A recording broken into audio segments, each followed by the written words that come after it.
Hi hello ನಮಸ್ಕಾರ ಸ್ನೇಹಿತರೆ. ಇವತ್ತಿನ ಸ್ಪೆಷಲ್ ಏನು ಅಂತ ಹೇಳಿದ್ರೆ ಹಾಗಲಕಾಯಿಂದ ಚಿಪ್ಸನ್ನು ಹೇಗೆ ಮಾಡೋದು ಅಂತ ನೋಡೋಣ. ಸೊ ನಾವು ಮೊದಲನೇದಾಗಿ ಹೇಳೋದಾದರೆ ಇದನ್ನು ನಾವು ಮನೇಲಿ ಮಾಡಿಕೊಂಡು ತಿಂದು ಟೇಸ್ಟ್ ಮಾಡಿದ್ವಿ. ನೋಡ್ತಾ ಇದ್ರೇ ಬಾಯಲ್ಲಿ ನೀರು ಬರುತ್ತೆ. ಇದನ್ನು ನೀವು ಕೂಡ ಮಾಡ್ಕೊಂಡು ತಿನ್ನಬೇಕು, ಹಾಗೆ ಟೇಸ್ಟ್ ಮಾಡಬೇಕು. ಸೊ ಮಕ್ಕಳಿಗೂ ಕೂಡ ತುಂಬ ಇಷ್ಟ ಆಗುವಂಥದ್ದು ಚಿಪ್ಸು.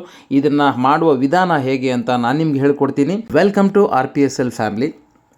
ಮೊದಲಿಗೆ 2ರಿಂದ 3 ಹಾಗಲಕಾಯನ್ನು ಹೀಗೆ ಕಟ್ ಮಾಡ್ಕೊಳ್ಬೇಕು. ಈಗ ಬೇಕಾಗಿರೋ ಸಾಮಗ್ರಿಗಳು ಏನು ಅಂತ ಒಂದು ಸಾರಿ ನೋಡ್ಕೊಳ್ಳೋಣ. ಜೀರಿಗೆ ಪುಡಿ 1 table spoon, cornflour 2 table spoon, ಅಕ್ಕಿ ಹಿಟ್ಟು 2 ಟೇಬಲ್ ಸ್ಪೂನ್, ಖಾರದ ಪುಡಿ 1.5 ಟೇಬಲ್ ಸ್ಪೂನ್, ಉಪ್ಪು ರುಚಿಗೆ ತಕ್ಕಷ್ಟು ಹಾಕ್ಕೊಳ್ಬೋದು, ಶುಂಠಿ ಬೆಳ್ಳುಳ್ಳಿ ಪೇಸ್ಟ್ 1 ಟೇಬಲ್ ಸ್ಪೂನ್, ಹಾಗೆ ಗರಂ ಮಸಾಲ 1 ಟೇಬಲ್ ಸ್ಪೂನ್. ಹೀಗೆ ಇದನ್ನು ಆ್ಯಡ್ ಮಾಡಿಕೊಳ್ಬೇಕು. ನೋಡಿ, ಚೆನ್ನಾಗಿ ಕಲಿಸ್ಕೊಂಡು ಹದವಾಗಿ ಮಾಡಿ ಇಟ್ಕೊಂಡಿದ್ದೀವಿ.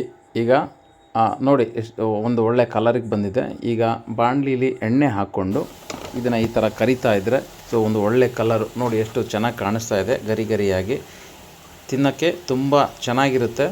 ಸ್ನೇಹಿತರೆ, ಇದನ್ನು ನೀವು ಕೂಡ ಮನೇಲಿ ಟ್ರೈ ಮಾಡಿ, ಟೇಸ್ಟ್ ಮಾಡಿ.